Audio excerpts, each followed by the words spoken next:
Hi friends, இது வரைக்கும் நம்ம சேனலை சப்ஸ்கிரைப் பண்ணல அப்படின்னா உடனடியாக சப்ஸ்கிரைப் பண்ணுங்கள்.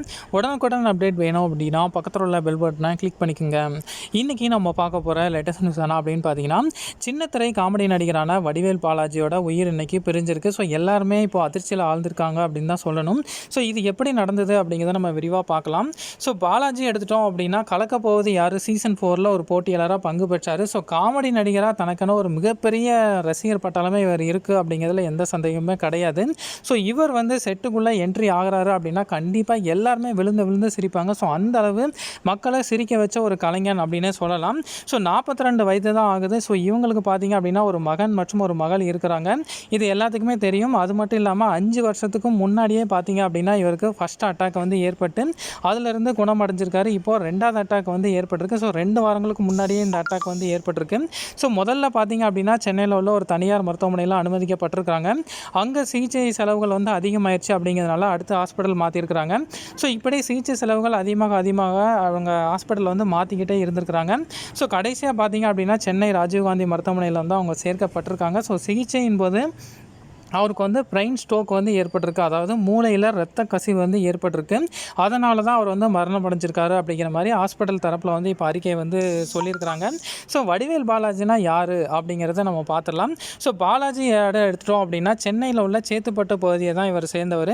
ஸோ இவருடைய ஃபஸ்ட்டு தொழில் என்ன அப்படின்னு பார்த்தீங்க அப்படின்னா பிணவரையில் போஸ்ட்மார்ட்டம் பண்ணுற டிபார்ட்மெண்ட்டில் ஒரு வேலை தான் அவர் பண்ணிகிட்டு இருந்திருக்காரு. ஸோ அங்கே வேலை பார்த்துக்கிட்டே இப்போ கலக்க போவது யார் சீசன் 4 அவர் ஒரு நிகழ்ச்சியில் பங்கு பெற்றார். ஸோ அதுக்கப்புறம் அது இது எதையான 2 நிகழ்ச்சியுமே பண்ண ஆரம்பித்தார். ஸோ அதுக்கப்புறம் அதாவது ஒரு பிணவரையில் வேலை பார்த்துட்டு இந்தளவு மக்களை சிரிக்க வச்சுருப்பாரா அப்படிங்கிறது எல்லாருக்குமே ஒரு அதிர்ச்சியாக தான் இருக்குது. ஸோ வடிவேல் மாதிரி பல பேர் எல்லாருமே நிறைய பேர் அந்த காமெடி எடுத்து பண்ணாலுமே இவர் மட்டும்தான் ரொம்பவே ரீச் ஆனார் அப்படிங்கிறதுல எந்த சந்தேகமே கிடையாது. ஸோ அதுக்கு ஒரு முக்கியமான காரணம் என்ன அப்படின்னு பார்த்தீங்கன்னா, வடிவேலுடைய மாடுலேஷன் மட்டுமே வச்சுட்டு இவருடைய கான்செப்டில் தான் இவர் காமெடியை உருவாக்கி பேசுவார். ஸோ அதனால தான் இவர் இந்த அளவுக்கு ரீச் ஆயிருக்காரு அப்படின்னு தான் நம்ம சொல்லணும். அது மட்டும் இல்லாமல் நிறையா விஜய் டிவி ஷோ நிறையா பண்ணியிருக்காரு. ஸோ மக்கள் எல்லாத்தையுமே சிரிக்க வச்சுருக்காரு.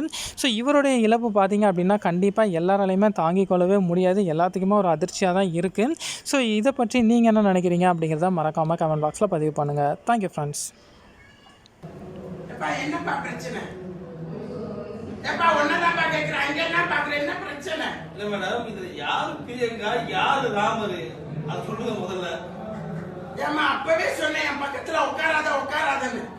அவன் என்ன பத்தி என்ன நினைச்சிருந்தாலும் பரவாயில்ல, என்ன போய் பிரியங்கான்னு நினைச்சிட்டானே. போமா எந்திரிச்சு போமா.